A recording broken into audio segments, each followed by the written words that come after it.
She sat on the edge of the old bed holding her phone tightly, as if it might slip away and take her last hope with it. The room was small, dark, and smelled of damp walls.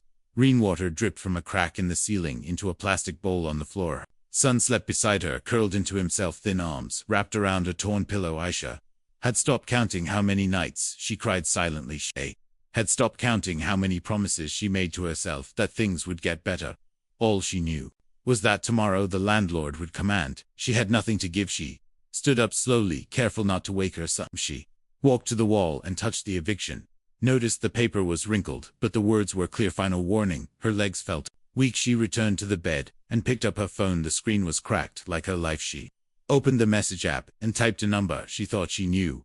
Her fingers trembled as she wrote, "I don't know what to do anymore. I am trying so hard, but everything keeps breaking. If you know anyone who can help even a little, please tell me. I will return it.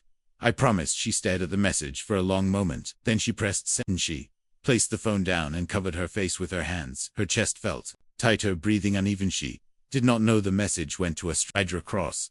The city lights reflected off tall buildings and quiet streets. Daniel Reed sat alone in his office, surrounded by glass and silence. He had stayed late again, not because he had worked, but because going home felt pointless at 35. He owned companies, properties, and cars he rarely drove. People admired him, but none of them really knew him.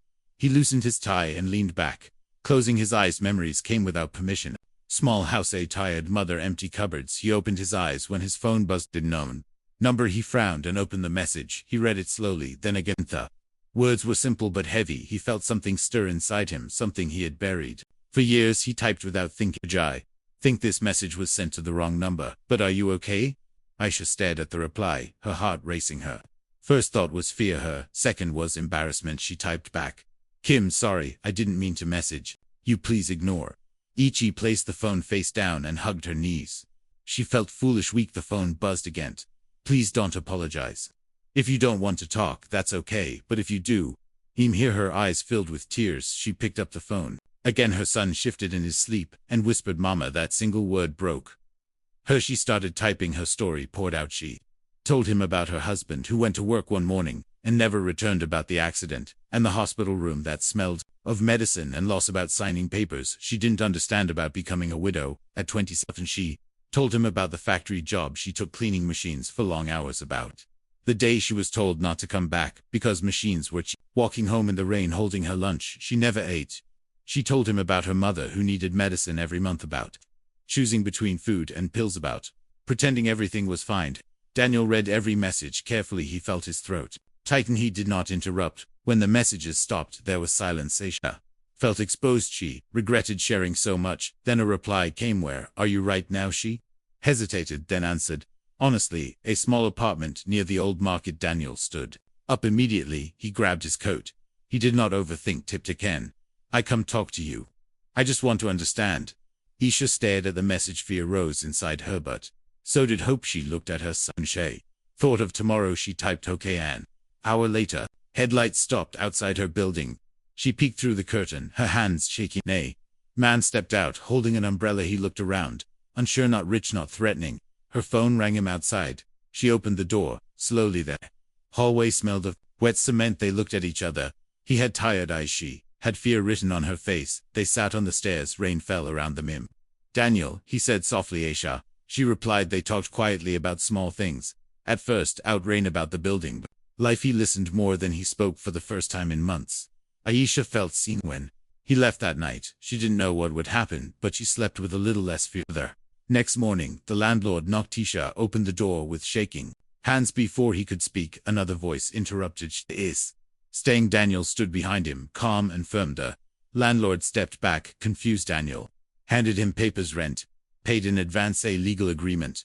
The landlord left without another word. He collapsed into a chair, crying. Daniel stayed silent, giving her space. That day changed everything. Over the next weeks, Daniel helped her find work. He arranged medical care for her mother. He visited often, not as a savior, but as a friend. Her son began to smile again. The apartment felt warmer. Daniel found himself looking forward to those visits, laughing, listening. One evening, Isha asked him, Why did you help me?" He thought for a moment. "Because someone once helped my mother when no one else wouldn't. Because your message reminded me of who I was before the money months." Pastor became stronger, more Confident Daniel became lighter, more human, and sometimes late at night they would sit quietly, remembering how one desperate message sent to the wrong number became the right miracle. Months passed quietly, but deeply. Life no longer felt like it was collapsing. Every morning Isha woke up before sunrise, each day not from fear but from purpose. She prepared breakfast for her son, packed his small school bag, and watched him walk outside. With a smile that still felt unreal, the apartment felt different now, because it was bigger but because it was filled with hope. Daniel kept his promise. He did not disappear after helping once. He stayed. He helped Aisha get a stable job at a small company he quietly invested in, not because of pity but because he believed in her strength. Aisha worked hard. She learned quickly. She never complained. Every paycheck felt like victory. Her mother started getting regular medicine. Her health slowly improved. Her eyes carried peace. Again Daniel visited often, sometimes bringing groceries, sometimes just sitting quietly. They talked about simple things, about childhood memories, about fears, about dreams they never thought they could dream. Again Daniel told her about growing up poor, about his mother working late nights, about promises he made to himself. Money did not make him happy. Helping people.